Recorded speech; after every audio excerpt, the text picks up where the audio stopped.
the early 1960s, the American morning was defined by milk and cereal. Major news from the breakfast world. The Post Cereal Company has reportedly invented a shelf-stable fruit pastry breakfast product. No. It's Post. They did it. I'm about to finally crush that big red K that never stops glaring at me. Are you making any progress? It's not to scale, but...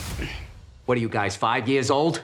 What is it like for you guys when you do see this script for the first time? Or you're like, we're doing that, we're going that far with this story? I feel like I didn't even know how funny it was gonna be until I saw it. There's a lot going on in this movie, and it was more exciting to sort of watch the movie than it was to read the script. And then you're like showing up, getting to see these 60s sets, and you know, Christian's putting on a full white milkman outfit.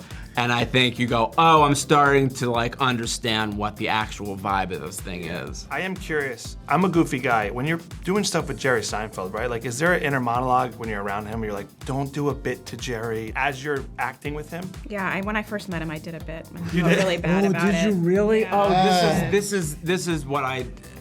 What a nightmare. What did you do? Well, okay, so I met him at this luncheon, and he came over to me, and he said, oh, you know, your videos are so, like, really funny. And I said, dads love my videos. Like, I have this whole stand-up bit about how dads love my videos. He's very polite with his polite laugh, so he politely laughed and then walked away. But in my head, I'm like, Sarah, you're doing a bit. You're doing a bit. Stop doing a bit. I do want to ask about the writing from as a stand-up perspective, right? Like, how do you know when a bit becomes, first of all, concise and done for the stage, but then to take a bit and heighten it like you did in this movie to the nth degree, what it seems like, how do you have the playfulness to do that for a movie? You don't know. We don't know. Everything we do, everything is just throwing a dart.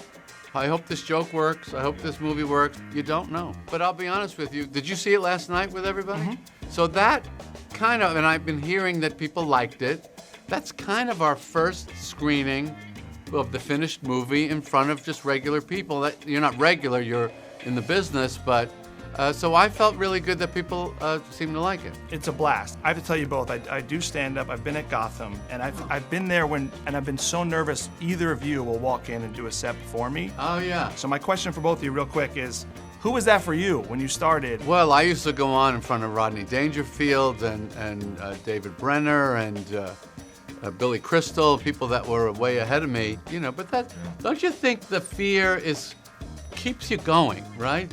You're always a little scared. It is so strange because why do you care about this one person rather than the audience? Yeah. It's strange how you give your power away in different situations. Right. Like if you have a family member in the room, Oh, it's God. not gonna go well. Nope. No. Do you know what I mean? Yeah. You're like, oh, that audience was horrible. Your aunt was in the audience. All right, yeah, that makes sense.